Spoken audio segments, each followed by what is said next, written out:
इससे पहले हमने वृत्त के बारे में विभिन्न प्रकार के उसके गुणधर्म, उसकी परिभाषा, त्रिज्या आदि सब के बारे में देखा और इस वीडियो में भी वृत्त से संबंधित कुछ जानकारी है जो जरूरी है। आगे हमें कहीं न कहीं इसका उपयोग आ सकता है, इसलिए हम वो देखते हैं। सबसे पहले वृत्त की जीवाओं के बारे में देखना। जैसे हम जानते हैं कि वृत्त की सबसे बड़ी जीवा वृत्त का व्यास होती है।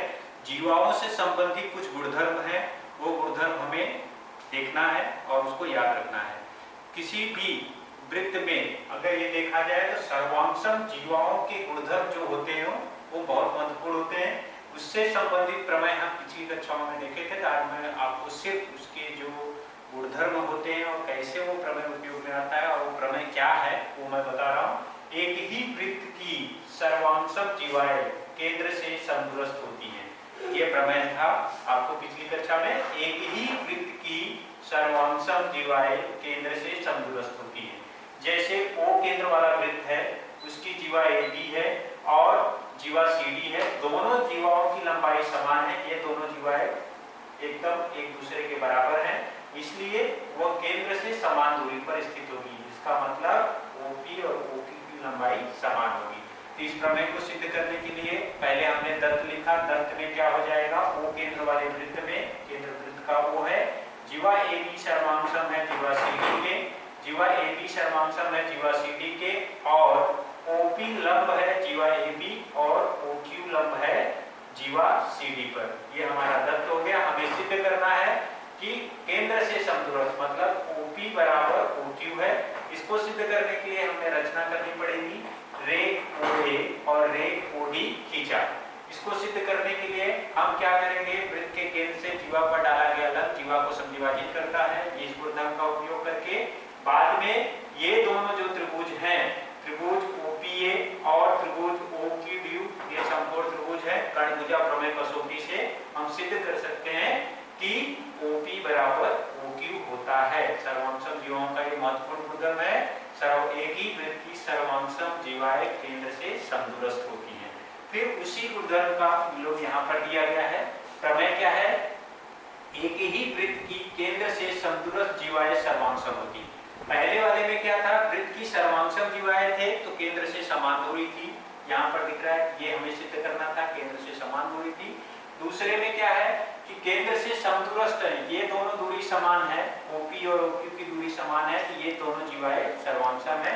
ठीक उसी प्रकार से हमें क्या बताना है यहाँ पर दत्त में, जैसे O केंद्र वाले वृत्त में, ये वृत्त का केंद्र O है, OP लंब है जीवा AB पर, OQ लंब है जीवा CD पर और OP की लंबाई OQ की लंबाई के बराबर है।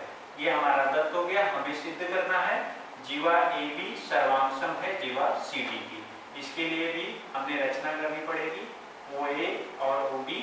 इसमें भी वृत्त की जीवा लंबता प्रमेय और उसका विलोम का उपयोग करके बाद में समकोण त्रिभुज दोनों लेकर हम सिद्ध कर सकते हैं कि दोनों जीवाएं परस्पर एक दूसरे के सर्वांशम हैं। ये प्रमेय जो था क्या था, एक ही वृत्त की केंद्र से समदूरस्थ जीवाएं सर्वांशम होती हैं। इस तरीके से सर्वांशम जीवाओं के ये गुणधर्म हमने दोनों गुणधर्म जो पिछली कक्षाओं में देखा था वो देखा। अब कुछ गुणधर्म जीवाओं से संबंधित है और कुछ अन्य गुणधर्म है जो एक बार मैं फिर से आपको बता देता हूँ जिससे वो आपको याद आ जाए। गुणधर्म पहला, जैसे सर्वांशम वृत्तों की सर्वांशम जीवाएं उनके संगत केंद्रों से समदूरस्थ होती हैं। अभी तक तो हमने इसमें देखा कि एक ही है, लेकिन अगर और भी वृत्त हैं उनकी त्रिज्याएं समान है, त्रिज्याएं समान होने के कारण अगर वो दोनों वृत्त एक दूसरे के सर्वांशम है तो यह गुणधर्म सिद्ध होता है कि सर्वांशम वृत्तों की सर्वांशम जीवाएं उनके संगत केंद्रों से समदूरस्थ होती हैं। ठीक उसी प्रकार से अलग अलग सर्वांशम अगर वृत्त है तो सर्वांशम वृत्तों की केंद्र से समदूरस्थ जीवाएं परस्पर सर्वांशम होती है। दो या दो से अधिक अगर वृत्त हो यह गुणधर्म सिद्ध होता है। तीसरा पॉइंट, किसी एक बिंदु से होकर असंख्य वृत्त खींचे जा सकते हैं। जैसे ये बिंदु P है, यहाँ से एक वृत्त, फिर दूसरा, फिर ये तीसरा, फिर इस तरह से बड़ा, फिर इस तरफ एक, ऊपर नीचे चारों तरफ इस बिंदु से होकर आप असंख्य वृत्त खींच सकते हैं।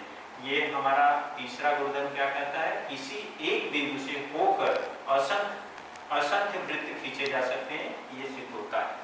फिर ये थोड़ा सा कॉम्प्लिकेटेड प्रकार और ये सब नहीं है, मैं बताने की थोड़ी सी कोशिश करता हूँ। दो भिन्न बिंदुओं से होकर जाने वाले असंख्य वृत्त होते हैं। जैसे ए और बी दो भिन्न बिंदु हैं। ए से होकर जाने वाले, जैसे यहाँ पर कुछ वृत्त मैंने बनाने की कोशिश की है, देख सकते हैं।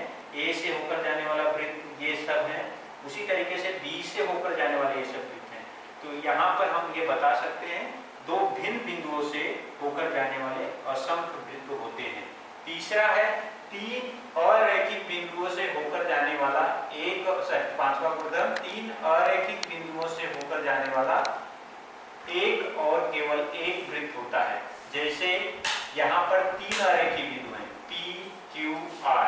ये तीनों एक रेखा में नहीं है, तीनों अरैखिक हैं, इसलिए इनसे होकर जाने वाला एक और केवल एक वृत्त होता है। ये तीन अरैखिक बिंदु हैं, इनसे मैंने वृत्त खींचा तो एक वृत्त जाता है, एक और केवल एक वृत्त जाता है, एक से ज्यादा नहीं होगा।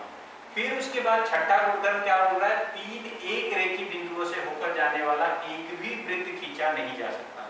अभी तीनों को एक ही जगह पर अगर हम समाविष्ट करते हैं और ऐसे वृत्त खींचते हैं तो ये एक सीधी रेखा बन जाती है। सीधे ज्यादा से ज्यादा कितना भी बढ़ा लेंगे तो बढ़ा लेने के बाद उसका जो व्यास होता है या उसकी त्रिज्या अगर हम ज्यादा बढ़ा दें तो भी ये असंभव है, तीन एक रेखी बिंदुओं से होकर जाने वाला एक भी वृत्त खींचा नहीं जा सकता। और ये गुणधर्म सातवां, जो पहले भी मैंने थोड़ा सा आपको बताया था, उसमें क्या है, वृत्त में असंख्य जीवाएं, असंख्य त्रिज्याएं, असंख्य व्यास होते हैं। जैसे यहाँ पर ये O केंद्र वाला वृत्त है, ये जीवा त्रिज्या OB त्रिज्या हो गई, OC त्रिज्या हो गई, OD त्रिज्या हो गई, OE, फिर यहाँ पे OF, OG, OH, OI, OJ, इस तरह से बहुत सारी मतलब असंख्य त्रिज्याएं खींच सकते हैं। ठीक उसी तरीके से व्यास देख सकते हैं। यहाँ पर अगर वो केंद्र है, यहाँ पर केंद्र से होकर जाने वाला व्यास होता है। वृत्त पर स्थित किन्हीं दो बिंदुओं को मिलाने वाला वृत्त के केंद्र से होकर जाने वाला वृत्त का व्यास होता है। जैसे CD व्यास है, फिर यहाँ पर AB है, फिर यहाँ पर ये XY है, फिर यहाँ पर जैसे MN है।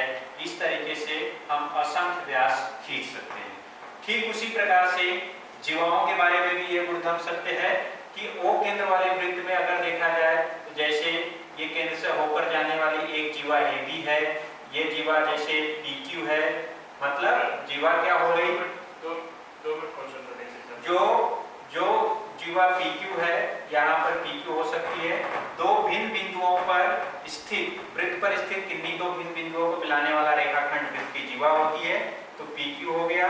फिर उसके बाद यहाँ पर जैसे L और इधर पे जैसे M और जैसे यहाँ पर ये जीवा MN, उसी तरीके से अलग अलग बिंदु देकर हम जीवाओं को खींच सकते हैं। तो इस तरीके से एक ही वृत्त में असंख्य त्रिज्याएं क्या होती है, वृत्त के केंद्र से वृत्त पर स्थित किसी एक बिंदु को मिलाने वाला रेखाखंड वृत्त की त्रिज्या होता है। इस तरह से हम असंख्य त्रिज्याएं खींच सकते हैं।